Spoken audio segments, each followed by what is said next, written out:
Bueno, y entremos de lleno. Una serie de eventos fueron los que marcaron el desempeño de la industria minera el año pasado, los que llevaron a una disminución relevante en la producción de cobre, alcanzando las cifras más bajas de las últimas 2 décadas.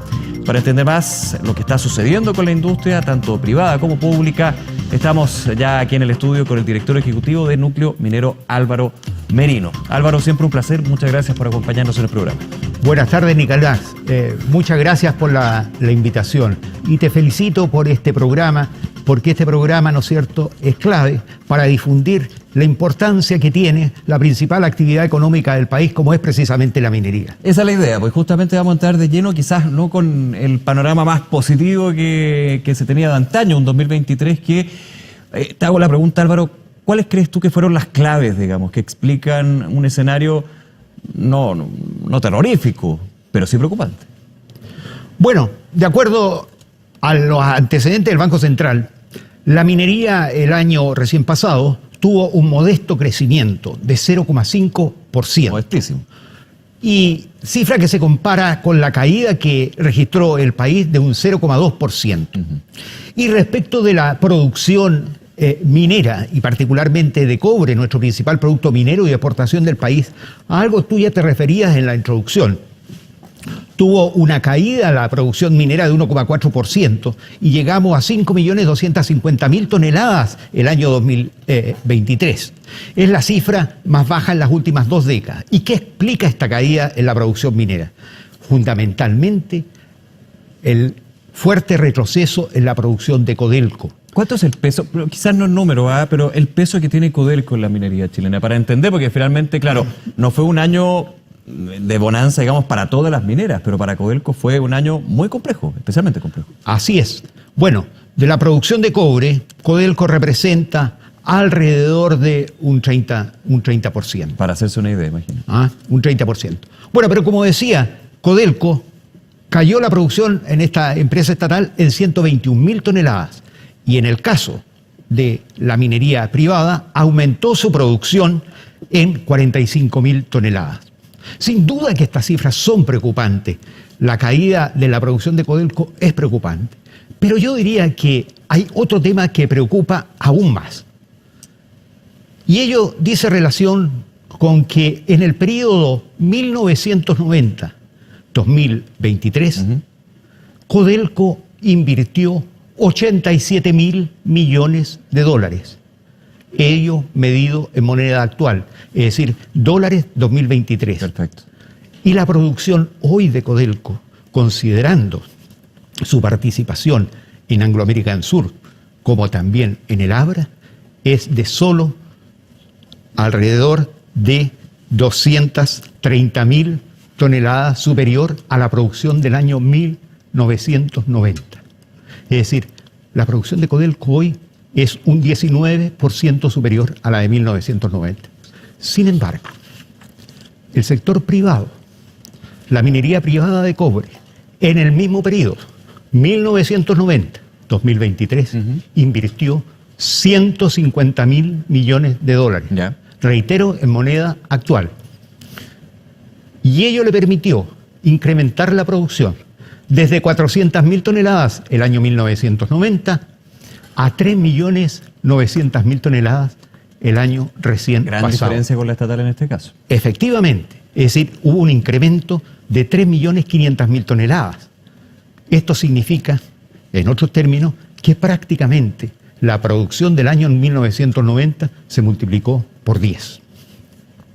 ¿Y eso por qué? Porque en términos de Codelco, entendiendo también, claro, el carácter estatal que tiene Codelco y las derechos y deberes, podríamos decir, que tiene como una empresa estatal, pero finalmente en el mercado mundial del cobre funciona como una empresa a la par, privada, competitiva, no tiene grandes diferencias, insisto, desde el punto de vista de entrar a negociar, por ejemplo, contratos.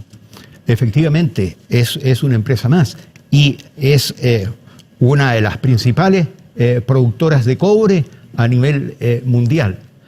Pero lamentablemente, ¿no es cierto?, en los últimos años ha ido perdiendo la participación Codelco dentro de la totalidad de la producción de cobre. Y ello, sin duda, que es preocupante. Y es preocupante por la relevancia que tiene Codelco en el país y en las finanzas públicas. Claro, y eso se ve cuando reporta resultados, cuando se hablan de los excedentes, cuando también se habla de la necesidad de eventualmente tener que capitalizar a Codelco pensando en la cartera de proyectos y por sobre todo también en la situación del envejecimiento de las faenas, ¿no? Así es, bueno, ese es un tema complejo, ¿no es cierto? Y una de las razones por las cuales, ¿no es cierto?, Codelco no ha invertido más ha sido precisamente porque el dueño ha capturado prácticamente todos los excedentes de Codelco, en circunstancias y eso ha obligado, ¿no es cierto?, a Codelco que para financiarse ha tenido que endeudarse. Y hoy día la situación financiera de Codelco es compleja. Uh-huh. Es compleja porque, solo dos datos, los pasivos de Codelco alcanzan hoy, de acuerdo a la información que entregó a la Comisión para el Mercado Financiero al mes de septiembre pasado, alcanzan a 35.000 millones de dólares. Esos son los pasivos totales de Codelco. Yeah. En tanto que su patrimonio llega a 11.700 millones de dólares. 35.000 millones versus 11 millones. Claro, entonces la relación deuda-capital es prácticamente de 3. Es decir, que por cada peso de patrimonio tiene 3 pesos de deuda. Ese indicador, ¿no es cierto?, muestra el riesgo financiero que es alto.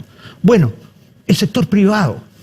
Bueno, las principales compañías privadas que operan en Chile, como por ejemplo Escondida, Coyahuasi, Pelambres.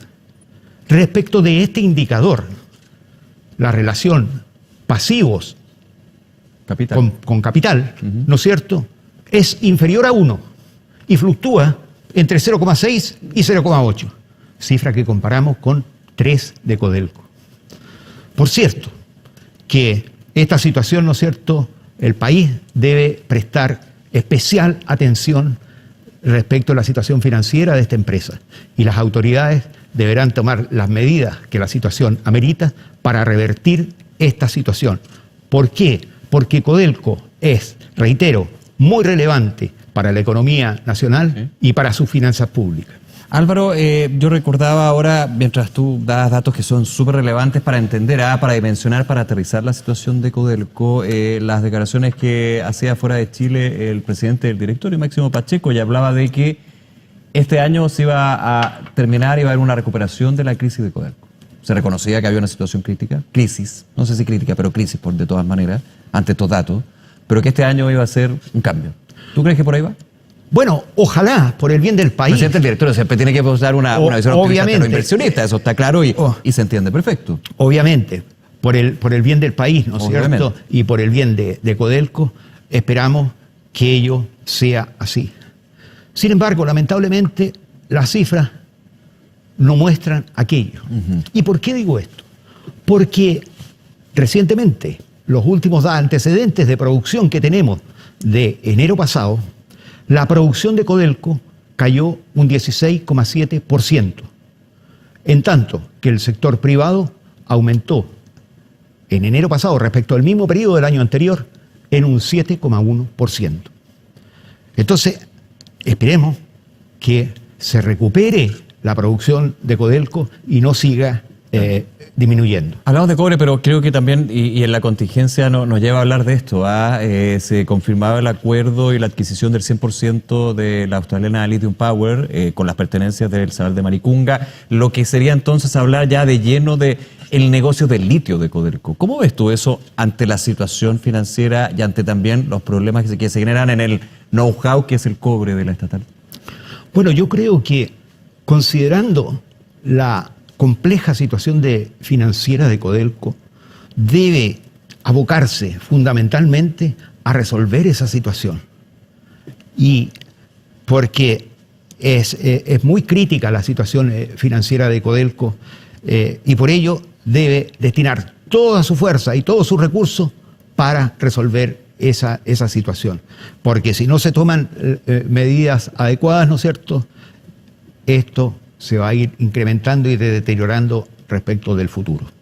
Ahora, y el litio, en los minutos que nos quedan, nos hemos concentrado en Codelco, vamos a estar en otras ocasiones también hablando del resto de las compañías, pero pensando en el dato, creo que es súper clave, 30% del peso de la industria minera del cobre es Codelco, ¿Puede ser una alternativa quizás beneficiosa a mediano o largo plazo estar dentro del litio? Hay un mandato, recordemos, hay un carácter estatal de la compañía, pero independiente, muchos dicen, bueno, podría ser una alternativa justamente para ir subsanando esa situación, quizás no toda, pero sí gran parte. Bueno, para estos efectos yo creo que hay que ir al origen. Ya. Y el origen señala, ¿no es cierto?, que la explotación del litio tiene que ser a través de empresas estatales o bien a través de contratos especiales de operación de litio. Sin embargo, yo creo que el país como tal debe dar un paso más. Y ese paso más significa liberalizar al litio. ¿Y a qué me refiero con liberalizar al litio? Ello significa que el litio debe tener el mismo tratamiento jurídico que tienen otros minerales en el país. Como el cobre, el oro, el hierro, es concesionable, entonces. Efectivamente, Ya. que sea concesionable. Y a este respecto te voy a dar un ejemplo. Hagamos abstracción de la realidad por un momento y pensemos si la producción de cobre de Chile, privada, hubiese alcanzado a los 3.900.000 toneladas como se registró el año pasado, si el cobre y los otros minerales, ¿no es cierto?, hubieran tenido el mismo tratamiento jurídico que tiene el litio. Yo creo que la respuesta es clara, precisa y concreta. Claramente no hubiésemos alcanzado esa producción. Álvaro Merino, director ejecutivo de Núcleo Minero, se nos termina el tiempo, pero como siempre un placer tenerte aquí en el programa y hablar de todos estos temas. Gracias nuevamente. Muchas gracias, Nicolás, y reitero mis agradecimientos por tu invitación y un saludo especial a tu audiencia. Muchísimas gracias, un abrazo grande. No olvides suscribirte a nuestro canal de YouTube.